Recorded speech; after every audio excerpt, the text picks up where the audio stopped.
আগে খবর এলো যে আমাদের চিফ জাস্টিস CJ শিবজ্ঞানম এবং জাস্টিস হিরণময় ভট্টাচার্য তাদের আদালত থেকে আজকে সন্দেশখালির যে ঘটনা নিয়ে সারা ভারতবর্ষের মানুষ, বসিরহাটের মানুষ, সন্দেশখালির মানুষ বিচারের অপেক্ষায়, সেটা আমাদের পক্ষে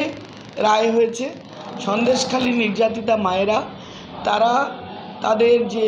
বিচারের জন্য তারা দীর্ঘদিন ধরে নানান জায়গায় যে অভিযোগ জানিয়ে আসছিলেন, তাতে বলা হয়েছে যে এই মামলাটি একজন নিরপেক্ষ তদন্তকারী সংস্থা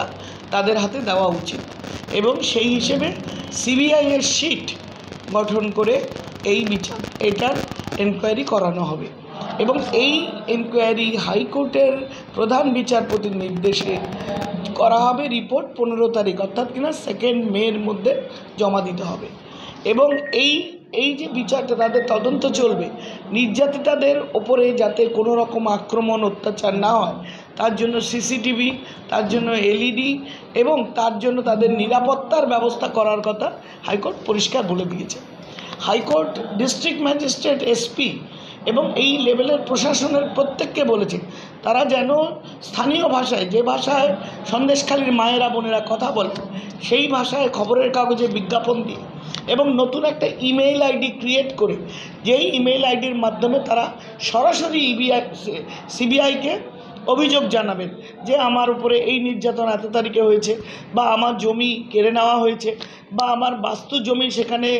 নোনা জল ঢুকিয়ে ভেরি বানানো হয়েছে, আমাদের এই পয়সা দেওয়া হয়নি। যে অভিযোগ, প্রত্যেকটা অভিযোগ করার জন্য একটা স্পেসিফিক ইমেইল ID তৈরি করার কথা এই নির্দেশে বলা হচ্ছে এবং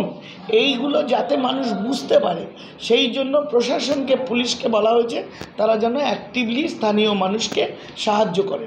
সুতরাং এটা ডেফিনেটলি গণতন্ত্রের পক্ষে, মানুষের জন্য একটা যুগান্তকারী রায়। মানুষ সাহস পেল যে অত্যাচার কখনো শেষ কথা বলে না।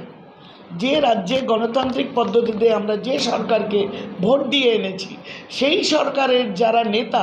তারা যখন দলটা করেন তখন তারা এই মানুষের ওপর অত্যাচার করেন, এদের জমি জমা কেড়ে নেন, এদের সম্পত্তি নিয়ে নেন, আদিবাসী সম্প্রদায়ের মানুষগুলো তাদের জমিতে ভেরি জ্বলে, তারপরে ডেমোগ্রাফি চেঞ্জ করে।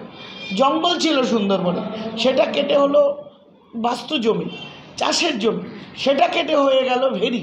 অর্থাৎ কিনা ডেমোগ্রাফির যে চেঞ্জ সারা পৃথিবীর পক্ষে ভয়ঙ্কর একটা কাজ